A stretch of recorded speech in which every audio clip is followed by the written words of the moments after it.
उफ, क्या ही कोई ज़बरदस्त मैच हुआ है और दोनों मैचेस में हमने क्या है कि बेहतरीन किस्म का चेज़ किया है। पहले 289 का टारगेट वो हमने चेज़ किया और फिर 337 का टारगेट जो कि हमने बड़ी आसानी से ऐसे ही चेज़ किया जैसे कि वन साइडेड मैच होता है। और ये डोमिनेटिंग परफॉर्मेंस होती है जो कि हमेशा हमारी होनी चाहिए जब हम होम सीरीज खेल रहे होते हैं। होम सीरीज का यही एज होता है कि आपको जो सिचुएशन या जो आपको कंडीशन सूट करती हैं आप उस तरह की कंडीशंस बनाते हो और फिर उनमें अगली टीम को खिलाते हो, ना कि जो कंडीशन दूसरी टीम को सूट करती हैं वो सिचुएशन पैदा करके उसमें फिर खुद हार जाओ, जिस तरह हमने पहले 3-4 सीरीज में किया। हम लोग व्हाइट वॉश भी हुए, हम लोग सीरीज भी हारे हैं और उसमें रीजन क्या थी कि होम सीरीज होती थी लेकिन फिर भी जो एज था वो ओपोनेंट टीम को मिल रहा होता, सिचुएशन जो है वो ओपोनेंट टीम को सूट कर रही होती थी। लेकिन थैंक्स टू पिंडी स्टेडियम जिसपे हमें बहुत सारी हेल्प मिली और हमारे बॉलर्स को क्रेडिट जाता है बहुत ज्यादा, जिन्होंने इस विकेट पे भी ओपोनेंट टीम के बैट्समैन को कंटेन किया और हमें चेजेबल टारगेट लेके दिया। लेकिन इसमें हम बिल्कुल भी नहीं भूल सकते वो एक बंदे की परफॉर्मेंस है, उसका नाम है फखर जमान, हमारा फौजी, जिसने दोनों मैचेस में सेंचुरी स्कोर करके हमें टारगेट चेज करवाया और उसने ऑलमोस्ट सिंगल हैंडेडली जो कल का मैच था उसमें चेज किया। 180 रन की अनबीटेबल इनिंग्स, वो आउट ही नहीं हुआ और उसकी वजह से हमने वो टारगेट चेज किया और अगर वो इनिंग ऐड ना होती शायद हम लोग ये टारगेट ना चेज कर पाते। लेकिन उसके साथ साथ हम रिजवान को भी नहीं भूल सकते जिसने दोनों मैचेस में फिनिश की है। दोनों मैचेस में वो एंड तक रहा और उसने फिनिश करके टीम को दूसरे पार लगा के फिर ही बाहर निकला। तो ये बहुत अच्छा साइन है हमारे लिए। हम लोग वर्ल्ड कप में जा रहे हैं, एशिया कप शायद हम लोग खेल लें, तो जब हम लोग इन बड़े इवेंट्स में जा रहे हैं तो हमारी प्रेपरेशन इसी तरह की होनी चाहिए कि हमें फिनिशर चाहिए। और फखर जमान की ही बैटिंग थी जिसकी वजह से दूसरे एंड पे प्रेशर नहीं जाता रहा, वरना जब दूसरे मैच में बाबर बैटिंग के लिए आया था तो बाबर स्ट्रगल कर रहा था और आई थिंक उसने 3 ओवर में 9-10 स्कोर इतना ही बनाया था, 50 के स्ट्राइक रेट से वो खेल रहा था। लेकिन उस पे उसका प्रेशर जो है वो रिलीज करवाया फखर ने कि फखर दूसरे एंड पे हिटिंग करता रहा, उसने अपना स्ट्राइक रेट बिल्कुल नीचे नहीं आने दिया, उसने अपने रिदम के साथ स्कोर बोर्ड को चलता रखा। उसके बाद बाबर रिदम में आ गया, उसने भी अपना स्ट्राइक रेट बेहतर किया और अपने इनिंग जो है अच्छा कंट्रीब्यूशन अपना देके वो आउट हो गया। और इसमें अगर हम टीम सिलेक्शन की बात करें तो वो अच्छी सिलेक्शन थी कि उसामा मीर को चांस दिया गया, अब्दुल्ला शफीक को चांस दिया गया और उसके साथ एहसानुल्लाह को हमने ऐड किया जो कि बहुत अच्छी सिलेक्शन साबित नहीं हुई। उसने काफी ज्यादा रन्स दिए और उसकी वजह से फिर कैप्टन को दरमियान में जो चेंजेस करनी पड़ी, उसके ओवर्स को पहले लगाना पड़ा, उसकी वजह से हमारा स्पिनर जो है वो 43rd ओवर तक गया और फिर उसमें मार पड़ी। तो जो 40s के बाद हमारे स्पिनर गए हैं उसकी रीजन मेन यही थी कि एहसानुल्लाह जो है वो बॉल नहीं कर पा रहा था और एहसानुल्लाह का कोई प्लान नजर नहीं आ रहा था बिल्कुल भी, हवा में बॉल जा रही है। उसका एक ही प्लान था कि क्रीज की तरफ देखो और पांव सीधा रखो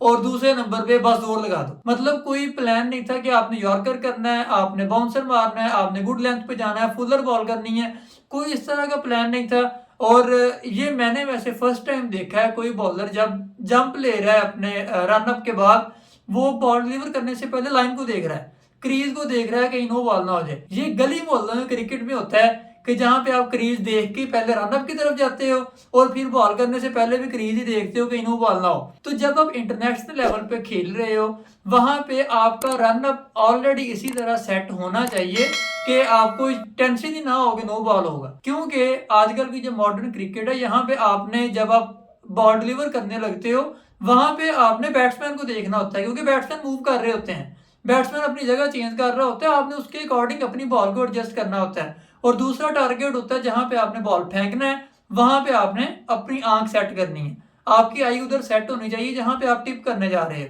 तो जब आप पिच को भी नहीं देख रहे कहाँ आपने बॉल करना है, आप बैट्समैन को भी नहीं देख रहे, तो रिजल्ट फिर आपके सामने रिजल्ट इसी तरह से निकलता है। तो आई होप हमारे कोचेज उसके साथ हैं, वो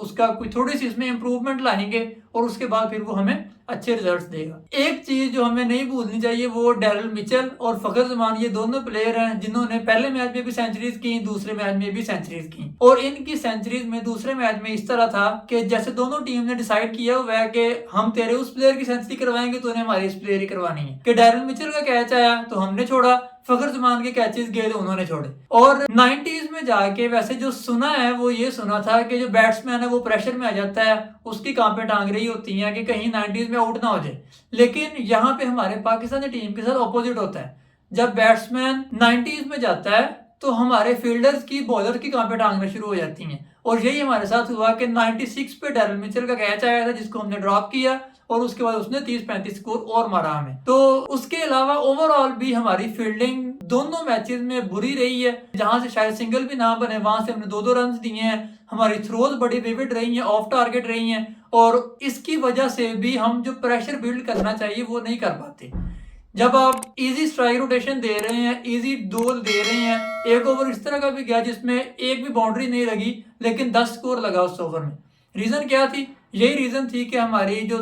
थ्रोज हम लोग फेंक रहे हैं बाउंड्री से वो सीधी नहीं आ रही, हम शार्प नहीं है फील्डिंग में, और इस वजह से हमने फिर वो स्कोर दिए। मैच देखते हुए वैसे मैं यही सोच रहा था अगर हम ये मैच हार जाएं तो हमारा ध्यान फील्डिंग की तरफ आएगा और फिर हम लोग इसको इम्प्रूव करेंगे, लेकिन अगर हम ये मैच जीत जाएंगे तो सारी जो तवज्जो है वो जीतने की तरफ और बड़ा टारगेट चेज करने पे चली जाएगी, फील्डिंग की तरफ कोई ध्यान नहीं देगा। और इसी से रिलेटेड एक क्वेश्चन अरूज ने जब पोस्ट मैच प्रेजेंटेशन में बाबर से पूछा भी तो बाबर ने स्माइल करके चला गया। आल्दो वो कुछ नहीं कर सकता, हर बंदे के अपने हाथ हैं, हाथों पे तेल नहीं लगा होता या हाथों में सुराख नहीं है जिनसे बॉल रोका नहीं जा रहा, सबके पास सीधी बॉल आती है लेकिन नहीं पकड़ी जा रही। ये चीज हमें लॉन्ग टर्म में हर्ट करेगी जब हम लोग बड़े इवेंट्स में जाएंगे। तो शाहीन अफरीदी के लिए ये बहुत अच्छा है कि उसको हमने रेस्ट करवाया और एहसानुल्लाह को चांस दिया। शाहीन के लिए अच्छा है कि वो रेस्ट करेगा, थोड़ा सा बेंच पे बैठ के एंजॉय करेगा, तो उसको ग्राउंड की जो रिस्पेक्ट है वो उसमें वापस आएगी। और नसीम शाह को हम बिल्कुल भी नहीं भूल सकते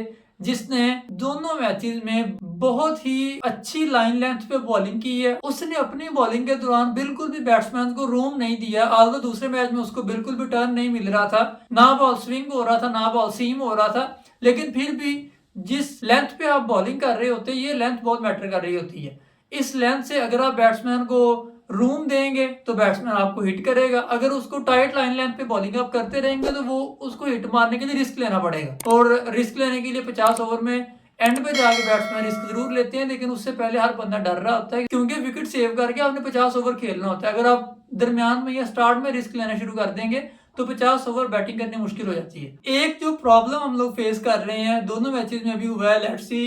थर्ड फोर्थ फिफ्थ मैच में हम लोग किस तरह किस प्लान के साथ आते हैं, वो है 4th नंबर पे हमारा बैट्समैन। हमारा पहले मैच में 4th नंबर पे शान मसूद था, दूसरे में अब्दुल्ला शफीक था, और दोनों ने ही परफॉर्म नहीं किया। तो हमें चौथे नंबर पे एक ऐसा बैट्समैन चाहिए जो कि इनिंग्स को लेके चले। शान मसूद को आई थिंक दोबारा चांस दे देना चाहिए, उसको एक ही चांस मिला है, उसको दोबारा 2 मैचेस एटलीस्ट खिलाए जाएं ताकि अगर वो कुछ कर सकता है तो हम लोग उसको वर्ल्ड कप के लिए उसके बारे में देखें सोचें, वरना उसको ड्रॉप करके किसी और बैट्समैन को चांस दें। तो I am looking forward to see Shan Masood batting again at number 4 in the third ODI, लेकिन अगर उसमें वो परफॉर्म नहीं करता है, अगले मैच में फिर परफॉर्म नहीं करता, तो उसको ड्रॉप करके किसी और बैट्समैन को आगे लाना चाहिए जो कि वर्ल्ड कप में हमें हमारा साथ दे। इस वीडियो के लिए इतना ही, उम्मीद है आपको ये वीडियो अच्छी लगी होगी, और अगर ऐसा है तो वीडियो को लाइक शेयर और सब्सक्राइब जरूर करें ताकि आने वाले वीडियोस आप तक पहुंचते रहें। See you in the next match, bye.